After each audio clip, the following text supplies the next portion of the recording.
Our own 008 Douglas Carswell is joining us in studio on SuperTalk Mississippi.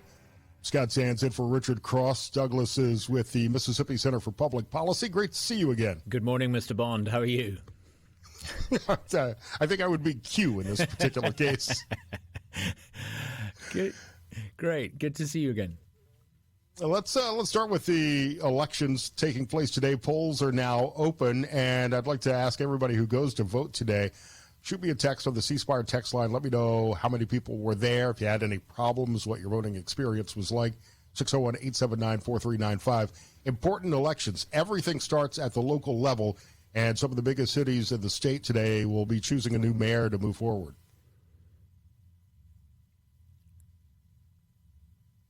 Douglas? So, I mean, I think we don't endorse candidates, but it's a close contest in a number of seats, and I think it's really important that people pay attention, because the person that you vote for decides whether or not your taxes go up locally. So it's incredibly important. Yeah, as we talk about taxes, obviously a big victory for the states in eliminating the state income tax and phasing this out. That's a huge deal. It really is. I mean, we know that the income tax is going to go down from just over 4%, will be eliminated by mid-2035, 36, around then. And this is a huge deal for Mississippi. This makes the state more competitive. It means more people get to keep more of their earnings, and it's great news. It's been a huge fight. Kudos to the Speaker, to the Governor, who've taken the lead on this. But I think it's a really big deal. It's one of the reasons why Mississippi is starting to really take off economically. We're now the second fastest growing state in America. This is because we started cutting taxes and deregulating. So it's really, really, really good news. Talked about this a little bit with the House Speaker yesterday. I think that this is certainly going to be a reason for more people to think about moving to Mississippi and to relocate their businesses to the state. What economic benefits are you projecting for attracting businesses, fostering growth in the state? Well, historically, over the past 2 decades, Mississippi has been a net exporter of people. More people have left than come. I think the official data probably hasn't caught up with the reality. I suspect that's changed. I think more people are now moving to Mississippi than leaving Mississippi. We're a net importer of people into the state. And this is because, number one, we've got low taxes. It's easier to make an investment if you're a business and you know that the taxes are going to go down. If you've got certainty and you know that income tax, which is in effect an addition to the cost of your payroll, if you know that's going to come down, it makes Mississippi a more compelling place to invest. Plus, you've got low-cost energy. That's really, really important. No coincidence that we've got low energy costs, and we've got lots of data centers moving to Mississippi. Big, big, big investments in data centers. So, low taxes, low-cost energy, and I think, thirdly, probably, I think one of the key things is a flexible labor market. We're an at-will employment state. We've removed a lot of the restrictions on occupational licensing, and all of this combined is making Mississippi, I mean, you see it. I travel around the state. I go to different parts of the state, from the coast to DeSoto County. You see the growth with your own eyes. Every time I go to a town I haven't been to for a while, you see new things being built. It's really exciting to be part of it.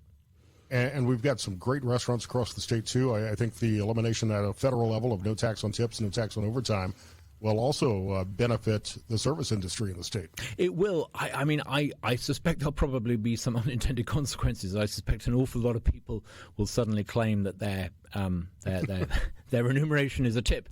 But isn't it great? Isn't it good that people get to keep more of their money? It's exactly how it should be. And I think one of the great advantages of no tax on tips is it helps people, often entry-level employees, people who perhaps aren't the richest, aren't the wealthiest. I think it's fantastic. It's great. I'm interested to see the detail, but it's anything that allows people to keep more money in their own pocket. It makes work pay. And one of the things we're starting to see in Mississippi is the workforce participation rate is starting to increase.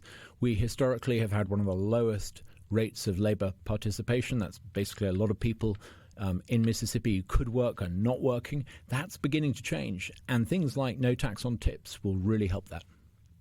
One of the things I'll be interested to see is the impact as a sports fan, as a college sports fan, that it may have on college athletic recruiting. If you're now in the NIL era, if you're dangling a paycheck in front of some of these high school players as part of your recruiting, you could go play in New York, but they're going to tax half of the NIL money we're going to pay you. You come play for Ole Miss or Mississippi State or Southern Miss, you don't have to pay taxes on the NIL money you're going to be making. That might actually become a recruiting tool. I hadn't thought of that, but I mean, I think that adds to the overall picture that the SEC and SEC college states are the place that you want to be. In recent years, we've seen a real increase in the number of out-of-state people applying to come to some of our universities. It'd be fantastic if anything that adds to that is great news. Yeah, and there's good reason, too. We've got some great universities in the state that have some amazing programs, and hopefully as kids come into Mississippi to go to school, they'll stay here and build their career and life in the state. And anecdotally, I already know that's happening. I mean, I know a number of people who moved to Oxford and Starkville exactly because of that. They came here. They liked it because it was an SEC colleges with the right values, a great education. They moved here. They met someone and they stayed. And as someone who moved to Mississippi and fell in love with Mississippi and has stayed, I get that.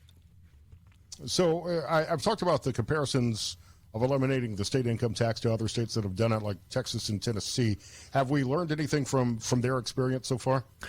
Yeah, I mean, one of the things that is a real source of contention, if you were to talk to someone in Texas in particular, is taxes on properties.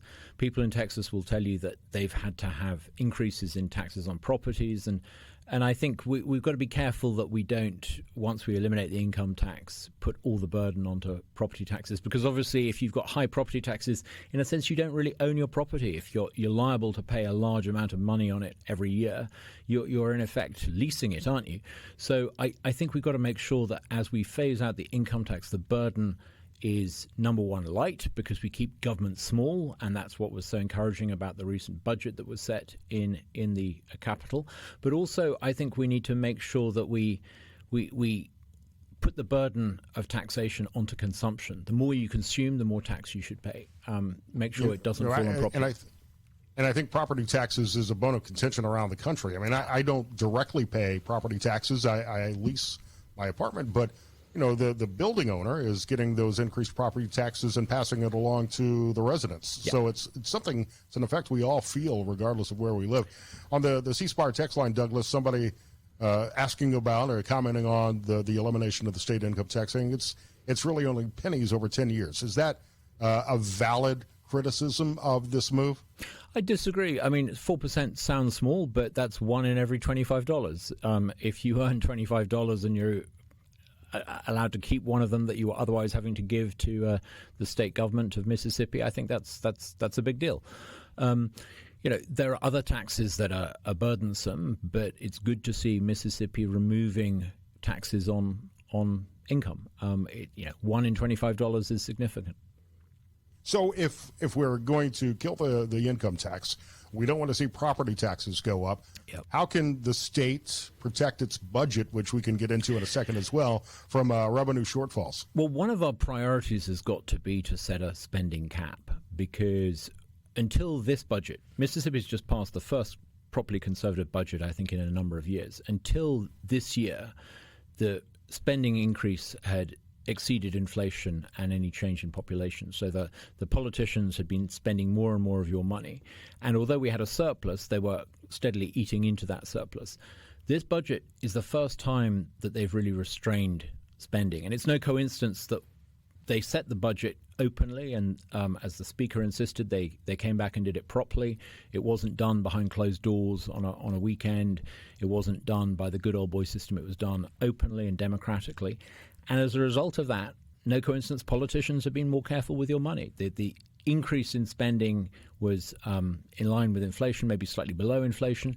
It's a good conservative budget for the first time in a long time. And we've got to keep doing that. We've got to make sure politicians don't increase that $1.7 billion annual budget significantly above inflation. If we do that, then I think taxes don't really need to go up. In fact, you can eliminate the income tax largely through growth, and without the burden falling on property owners. Douglas, can you stick around for another segment? I'd love to. Thank you. Douglas Carswell from the Mississippi Center for Public Policy here on the Mornings with Richard Cross. Scott Sands, SuperTalk Mississippi. It is Election Day. Look forward to seeing some of your poll place comments at 601-879-4395 on the C Spire text line. Douglas Carswell from the Mississippi Center for Public Policy is on with me now. I'm Scott Sands in for Richard today. Let's go back to the state budget. It ended the regular session without passing the $7 billion state budget, required a special session. What were some of the priorities that maybe should have been included in the budget, and should they be addressed in the upcoming session? I think it's a pretty good budget. I mean, there was no agreement in the regular session, and this was, I think, partly because the Senate wanted to set the budget the way they've been doing it for years, which is there's no real proper public scrutiny. They meet one weekend during session behind closed doors. It's a kind of, you scratch my back, I scratch yours deal. And then they come out and say, hey, we've got a budget. And that won't do. And it wouldn't do for the House leadership. Jason White made it clear, the Speaker of the House, that he wanted to see the budget done properly, and it needed to be done through a proper process, and it needed to be done openly. And he stuck to his guns on that. And the Senate called his bluff, and the House literally walked away. And so they all had to come back in a special session. And as a result of that, I think we've got a pretty good budget. It's $7.1 billion, which is lower than some people wanted it. A lot of the pet projects that various people probably wanted, which they would have included if it had been done behind closed doors over the weekend, weren't included, and that's right. It's taxpayer money, and these are billion-dollar decisions. You wouldn't put up with a group of people running your local booster club without accountability. So you certainly shouldn't allow your lawmakers to set $1 billion worth of tax spending without proper accountability. So I think Jason White called it right, and I think he's been proven right. And I think for the first time in a long time, we've got a conservative budget as a result of that. I think it's significant not just because it means that politicians are restraining the way they spend your tax dollars. I think it's indicative of a shift in Mississippi politics where people just aren't prepared to do politics like it's 1960-something. And I think this is probably quite difficult for some in the Senate to come to terms with. They're so used to the kind of good old boy way of doing it. It's quite painful, perhaps, to have to do it this way. But I think Jason White represents a new generation of Mississippi leaders that are coming to the fore that just aren't prepared to be casual with your tax dollars. And I think this is really significant and really important and great news for Mississippi taxpayers. As we talk about the transparency of the process, though, I do think it may have been somewhat rushed in a just over two-day special session. I think this is something that needs to be discussed. Now, the downside of that is the more conversation that's had, the more amendments that could be introduced, and the more spending that seems to worm its way into the process. But I think it should be a little bit more deliberative and should be handled during regular session. Sure. I mean, you've got 3 months to do it. I hope the takeaway from this is that next session, the Senate won't leave it to the last minute, that they will on day one publish a proposal, and they'll use some of the 3 months they've got to discuss this in a sensible way. The real problem comes from the idea that you can do it in the, I think, penultimate weekend of the regular session. That's been the problem. So yeah, put it on the agenda, but don't try and play clever games with it. Don't try and play hardball in a tussle with the House on this. I don't think it works. I mean, there was an attempt, wasn't there, to try to, in the last minute also, take away some of the critical funding needed to make sure that the state auditor's office could keep tabs on what people are doing with public money. I mean, that kind of harebrained idea that you could somehow do this without consequences. I mean, I think that backfired very badly on those in the Senate that tried to do it. They looked ridiculous, frankly. But that's all the more reason why next year the budget should be printed early. A draft proposal from the House and the Senate should be put on the table early, and there should be time set aside during regular session to deal with it. Get it done early, and also address some of the other critical issues the state's facing, school choice being one of those. Tell me what your plan would be from the Mississippi Center for Public Policy or school choice? Well, about $3 billion, roughly $3 billion of the $7.1 billion is education funding. At the moment, that money basically goes from the government of Mississippi to various school boards, and it doesn't always end up in the classroom, and it certainly doesn't always get spent as wisely and efficiently as it should. So our idea is that every student in Mississippi, and we've got a new funding formula so we know the dollar amount for every child in Mississippi, we think that parents should be given control of their child's share of tax dollars, and they should be able to allocate those. That's roughly $7,000 a year.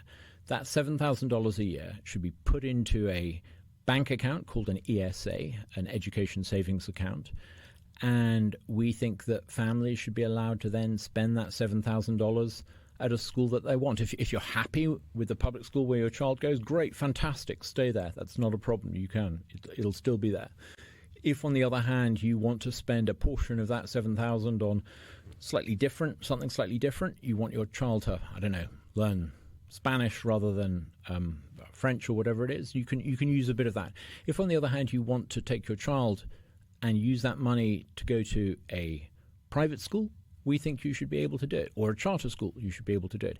It's ultimately your money. It's your child's $7,000, and we think that you would be better at spending that money than the government of Mississippi. And I think if you look at all the states around us, Arkansas has exactly this model. Alabama now has this model. Tennessee has this model. Louisiana's Mississippi's kind of become an island unto itself. Yeah, and we've kind of become an island without the option. Yeah, it should be second nature to conservatives to recognize that families are better at making these decisions for themselves than politicians. So I think there's going to be enormous pressure in the 2026 session to support Donald Trump's policy on school choice. Trump has been emphatically in favor of this proposal that I've outlined. And I think we need to just do it. And we need to allow families to control that $7,000. Think of the change that it would mean. Take someone like Hinds County. Imagine that you're a family in Hinds County who wants the best for your kids. What are your options? Well, you don't frankly have many. You can go to a school that you probably might not want to go to, or you can move out of Hinds County. That's not a great series of choices for families. If you gave every family in Hinds County control of $7,000 per student, that would transform their options. They could suddenly go to a whole range of schools that probably right now don't exist. That's the sort of transformative change that we need in Mississippi. So what's been the resistance to these ESAs, and how do we overcome that resistance and overcome those challenges? I mean, to be brutally honest, the main resistance to this comes from the school superintendents. These are the officials who run the school boards, some of whom earn more every year than the governor does. They're often very highly remunerated, and they don't like losing control of their multi-million-dollar budgets. That's that's understandable. Turkeys don't vote for Christmas, but Christmas still happens. Christmas has to happen on this occasion. There are some legitimate concerns from what you might call rural families, rural Republicans, who worry that perhaps because they've got good education in their public schools, that perhaps if you changed it, you would upset a system that works. And I think the answer to that is to say, look, if it works, if it's a great school, if it's really as good as you say it is, then no one's going to want to opt out. So you've got nothing to fear. You can't have it both ways. You can't, on the one hand, say everything's fine and dandy and the local schools are excellent, and then on the other hand, fear that people would want to offer an alternative for their child. So I think there are some legitimate concerns, and there's some scaremongering, frankly. A lot of the progressives and a lot of the vested interests in this don't want the change because they like having control of the dollars. We think families should take control. Their power. Yeah, it affects their power, affects their pocketbook. Yeah, absolutely. We need to give our parents more control over their kids' education. Yeah. So many other things that we could talk about that should be legislative priorities. PBM is a hot topic, Medicaid expansion, and more. Douglas Carswell, the Mississippi Center for Public Policy, thank you so much for coming in today. Thank you. We'll talk soon. Scott Sands in for Richard Cross. Mississippi's Secretary of State Michael Watson will join us at his Election Day. Polls are open until 7 tonight. We'll have all of the results on all of the SuperTalk Mississippi radio stations across the state, and of course at supertalk.fm as soon as the polls close and until final results are tallied. Be sure to follow us on social media as well for updates throughout the night. And if you go vote, I want to hear what your experience was like. How many people are out voting today? 601-879-4395 is the C Spire text line.